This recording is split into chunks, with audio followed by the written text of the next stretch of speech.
ये बंदा बीच में जो है, जो सामने बैठा खड़ा है हमारे पास, सूरज है। ये 100 से ज्यादा मोबाइल और फेक सिम खरीदा है वारसलीगंज में किसी एक जगह से। इसने बहुत सारे फेक सिम का मतलब है दूसरे के केवाईसी पे सिम आता था और ये खरीदता था। 700-750 रुपए से एक सिम के लगते थे।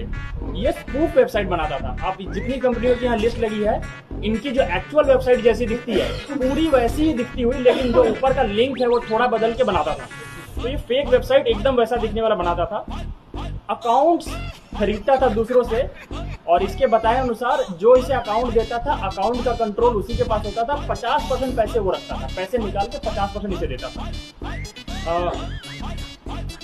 तो अभी तक जो हम एक दिन में जितना पता कर पाए हैं, कम से कम 5 करोड़ का फ्रॉड का डिटेल अक्रॉस इंडिया हमें मिल गया।